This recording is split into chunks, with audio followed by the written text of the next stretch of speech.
उस रात अगर मैं 5 मिनट पहले घर पहुंच जाता तो शायद आज जिंदा नहीं होता, क्योंकि जिस चीज ने मुझे उस सुनसान सड़क पर रोका था वो इंसान नहीं थी, और वो पहली बार नहीं थी।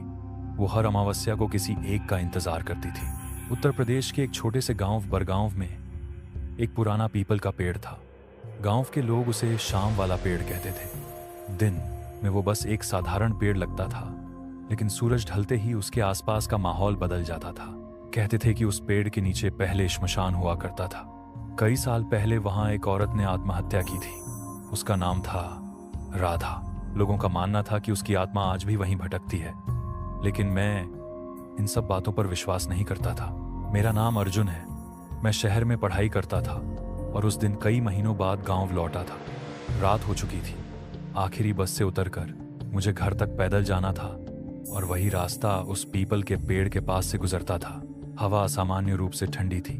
कुत्ते अचानक भौंकना बंद कर चुके थे, और जैसे ही मैं पेड़ के पास पहुंचा मेरे कदम खुद ब खुद धीमे हो गए। पेड़ के नीचे कोई खड़ा था, सफेद साड़ी खुले, लंबे बाल, चेहरा नीचे झुका हुआ। मेरे दिल की धड़कन तेज हो गई। मैंने खुद को समझाया कोई औरत होगी, लेकिन इस समय रात के 12 बजे इस सुनसान रास्ते पर मैंने हिम्मत जुटाई और आगे बढ़ा। जैसे ही मैं उसके पास से गुजरा उसने फुसफुसाकर कहा, इतनी देर कर दी आने में, मेरे पैरों तले जमीन खिसक गई। मैंने उसकी तरफ देखा, लेकिन अब वहां कोई नहीं था, सिर्फ ठंडी हवा और सूखे पत्तों की आवाज। घर पहुंचकर मैंने किसी को कुछ नहीं बताया। मैं खुद को समझाता रहा कि वो मेरा भ्रम था, लेकिन उसी रात मेरे कमरे की खिड़की अपने आप खुल गई। हवा अंदर आने लगी और कमरे में मिट्टी की सोंधी नहीं बल्कि जलती लकड़ी जैसी गंध आने लगी। मैंने धीरे से खिड़की बंद करनी चाही, तभी पीछे से आवाज आई, अर्जुन। मेरे शरीर में सिहरन दौड़ गई। वो आवाज मेरे कान के बिल्कुल पास से आई थी, लेकिन कमरे में मेरे अलावा कोई नहीं था। सुबह मैं उठा तो मेरे दरवाजे के बाहर गीली मिट्टी के निशान थे, नंगे पैरों के, और वो सीधे मेरे कमरे तक आते थे, लेकिन जाते हुए कोई निशान नहीं था। गांव के एक बुजुर्ग ने मुझे देखा और अचानक पूछ बैठे, तू रात को उस पेड़ के पास से आया था?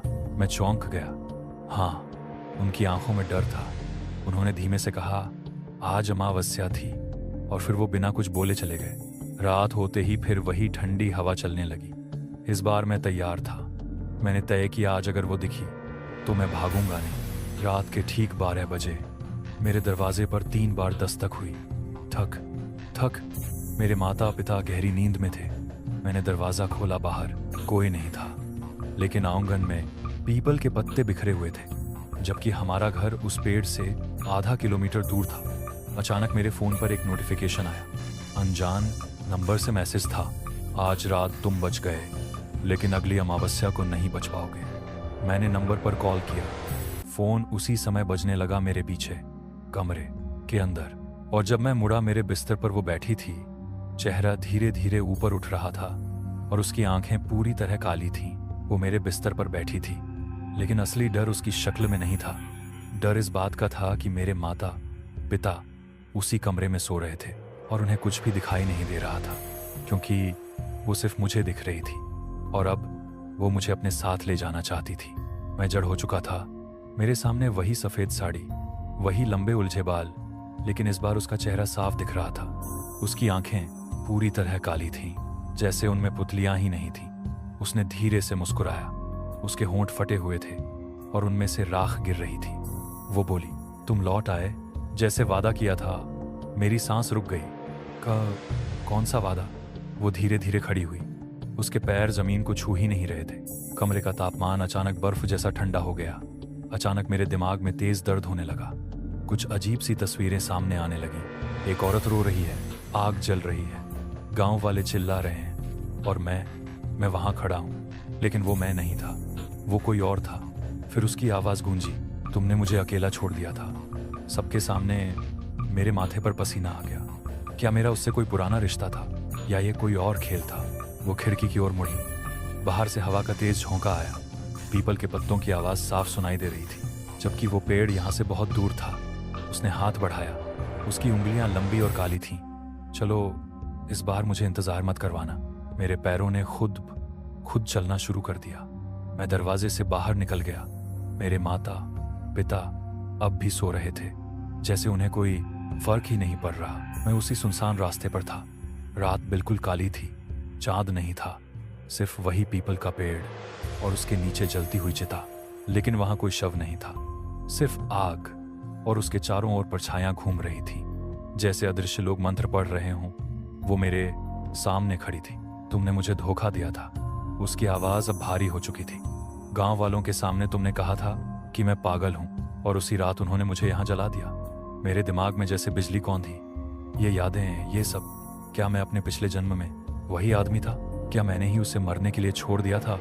अचानक पेड़ की शाखाएं हिलने लगी, उनसे रस्सियां लटक रही थीं, और हर रस्सी पर एक साया झूल रहा था।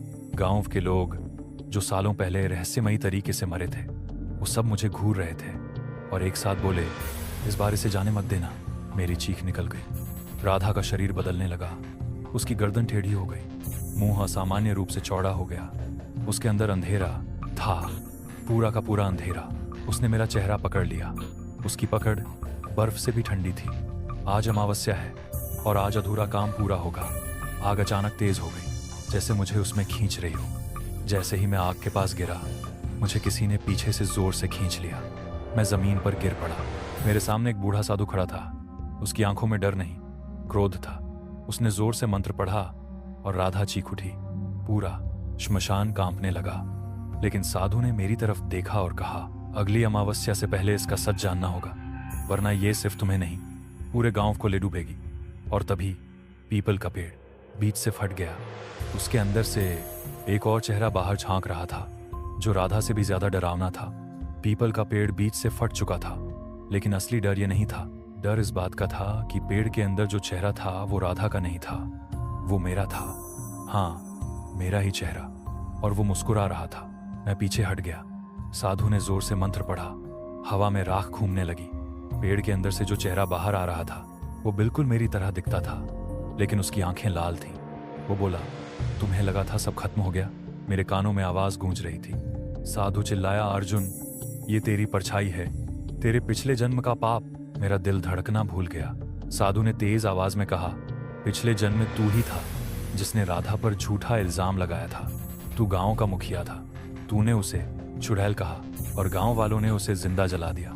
मेरे सामने दृश्य बदल गया। मैंने खुद को देखा एक अलग चेहरे में, लेकिन वही आत्मा। मैं भीड़ के सामने खड़ा था। राधा रो रही थी। मैंने ही मशाल जलाई थी। और उसी रात मरते समय राधा ने श्राप दिया था, हर जन्म में तू लौटेगा और हर अमावस्या को मौत तुझे ढूंढेगी। साधु ने बताया, राधा अकेली आत्मा नहीं है, उसका दर्द उसे राक्षस बना चुका है, और तेरी आत्मा दो हिस्सों में बांट चुकी है। एक तू है और एक वो अंधेरा जो पेड़ के अंदर छुपा है। मुझे समझ आ गया, वो चेहरा मेरा पाप था। जब तक वो जिंदा है, राधा कभी मुक्त नहीं होगी। राधा हवा में चीख रही थी। आग चारों तरफ फैल चुकी थी। साधु ने मुझे एक ताबीज दिया, इस पेड़ को खुद जलाना होगा और अपने पाप को स्वीकार करना होगा। मैंने कांपते हाथों से मशाल उठाई। मेरे सामने मेरा ही दूसरा रूप खड़ा था। वो हंसा, अगर तूने ये किया तो तू भी खत्म हो जाएगा। मेरी आंखों में आंसू थे।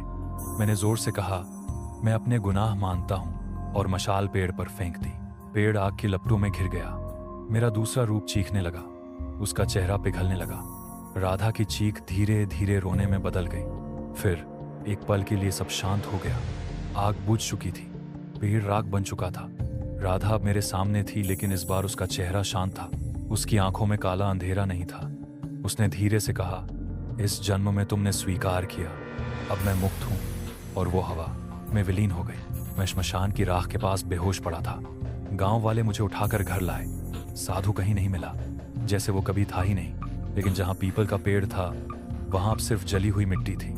1 महीने बाद नई अमावस्या आई। मैंने राहत की सांस ली। सब सामान्य था, लेकिन रात को मेरे फोन पर एक मैसेज आया। अनजान नंबर से पाप स्वीकार करने से कर्म खत्म नहीं होते। और साथ में एक फोटो थी। गांव के दूसरे छोर पर एक नया छोटा पीपल का पौधा उगाया था, और उसके नीचे सफेद साड़ी में कोई खड़ा था।